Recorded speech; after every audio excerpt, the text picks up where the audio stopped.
Hi, everyone. I'm Vicki Vollweiler from College Financial Prep.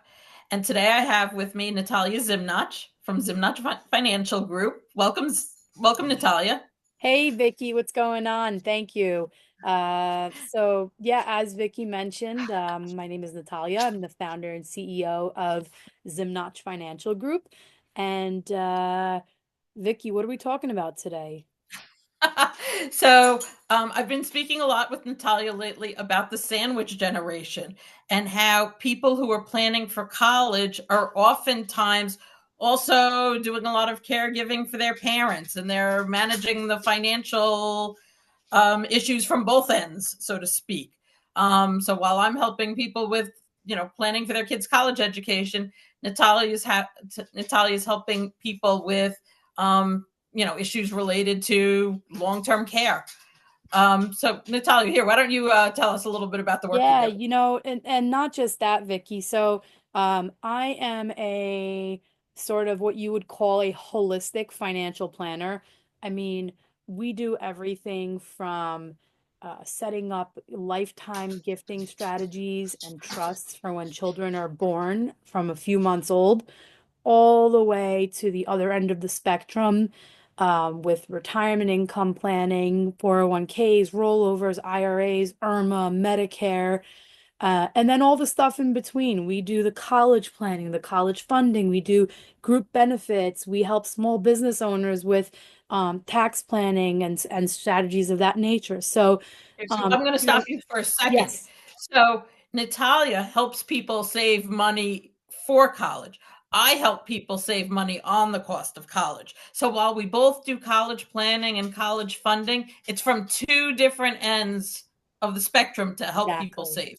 save. Exactly. Yeah, and we did definitely check out our presentation from September. We did a great seminar together back in September on uh Vicky's part of college planning and FAFSA and financial aid, and then sort of my angle of when do you start saving, where do you start putting that money, and what the best strategies are for you in your specific situation. So, with that said, we're taking a little step back today, and since it's still November, it's November 22nd today of 2024, and we're talking about the sandwich generation, and we're also in November, which is Long-Term Care Awareness Month. And most people, are not unaware. Most people are unaware that it's Long-Term Care Awareness Month, but let's talk about this seriously because long-term care, I think, is one of the most taboo subjects in this country right now, where we've got a lot of, that sandwich generation where children are having to take care of aging parents, having to help pay for their kids' college. Um, and they're stuck, right? They have to go to work. Maybe they own businesses, maybe they're professionals. And there are so many moving parts. Um, I'll give you a great example. We were working on a case together, um, the one that we worked on a few weeks back. And, right now we're in this place where we have, you know, a, a young son, or I would say a middle-aged son, having to figure out how he's going to care for mom when he's a full-time employee. He's got his own job, his own career. Um, his grandkids are also professionals. They can't just quit and leave their job. Well, who's going to be there to take care of mom?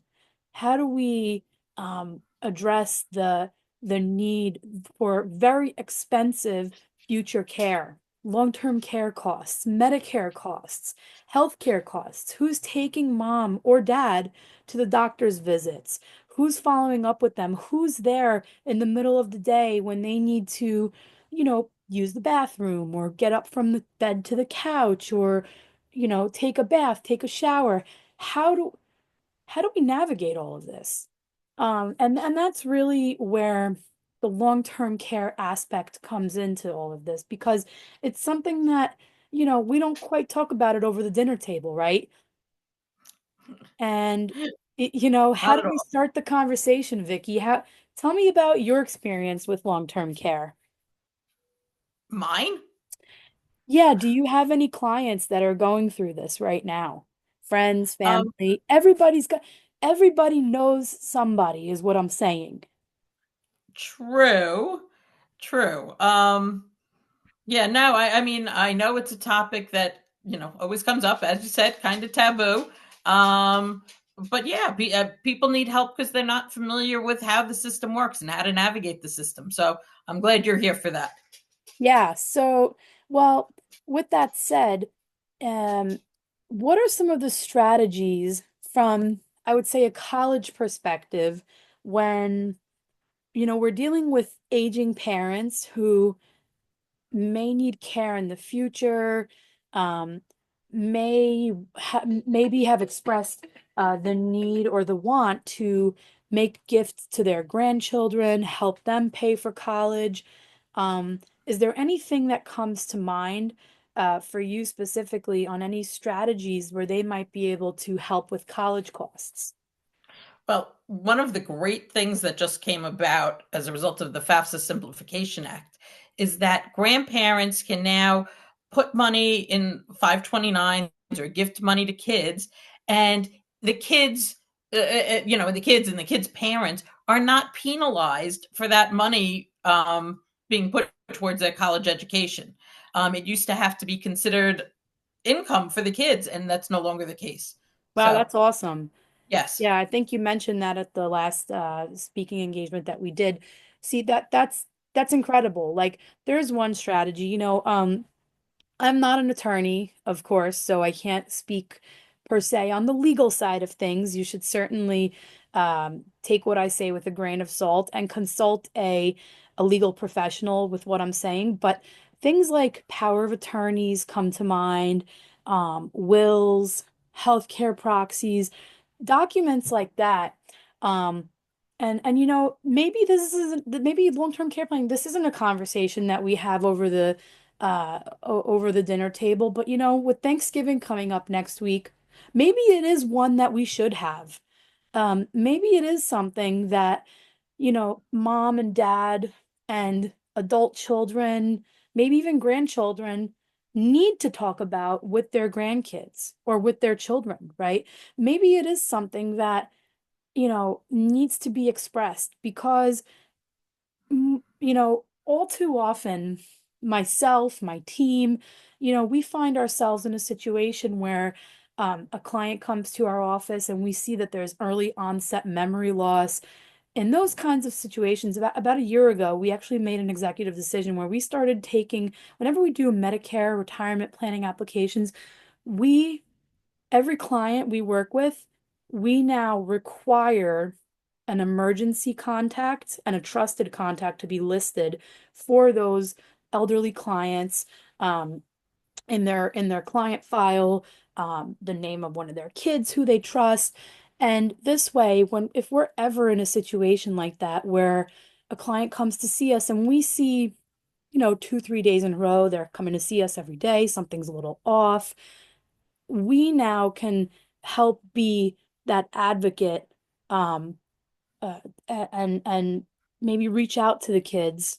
Um, I also think that it's such a difficult conversation to have because sometimes you're just so full of emotion when you do experience one of these long-term care events where all of a sudden your parents are healthy. Like I have a client that I'm working with right now, and her parents have been my clients for the last 10 years.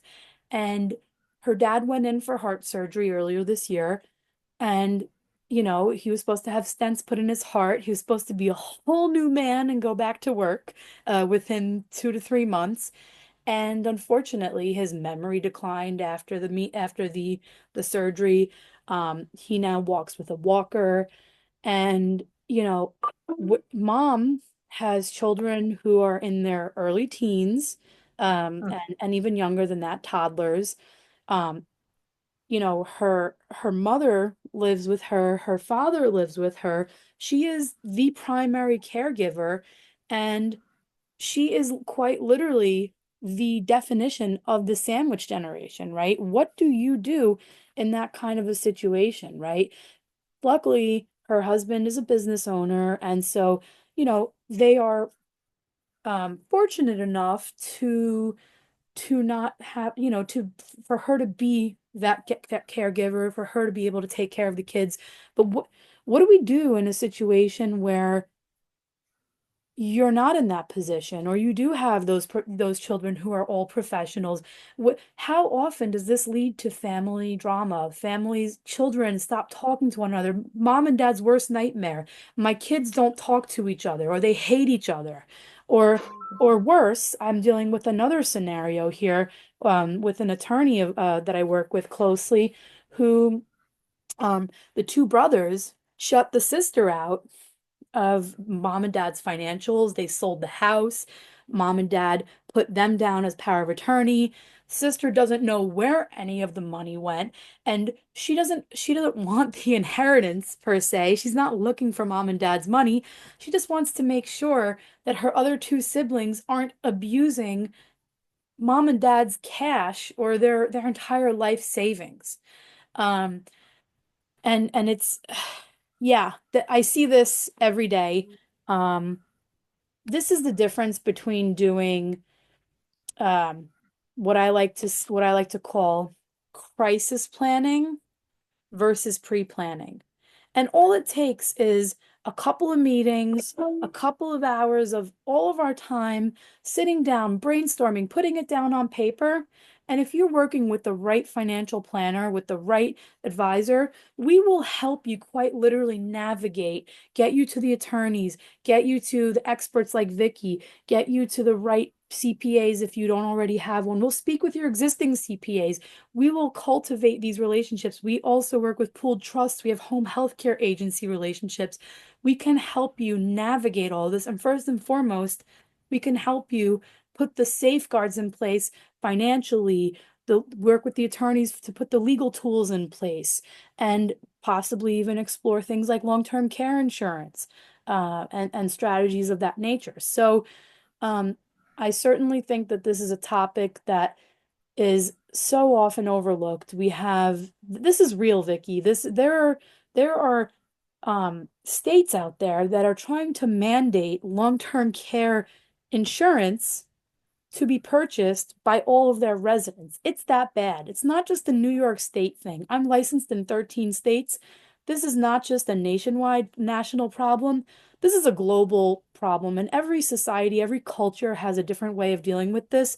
But here, right now in the US, this is certainly an epidemic, and I don't think that enough people are talking about it. So we're here to bring awareness during Long-Term Care Awareness Month to this subject. And if you have any questions regarding long-term care needs, hopefully it's pre-planning and not necessarily crisis planning, although we can assist with both. Please feel free to reach out to us. And again, Zimnoch Financial Group, we are a full service and holistic financial advisor, financial planning firm, insurances, investments, and everything in between. Fabulous. Thanks so much, Natalia. I know it's a hard topic for a lot of people. Yeah. Thank you, Vicky, for bringing this conversation up and bringing this topic up. And I hope that this video reaches the masses and will be able to help them in many different ways. Fabulous. Thank you. And thank you, everyone, for watching. See you Thank soon. you. See you soon. Bye.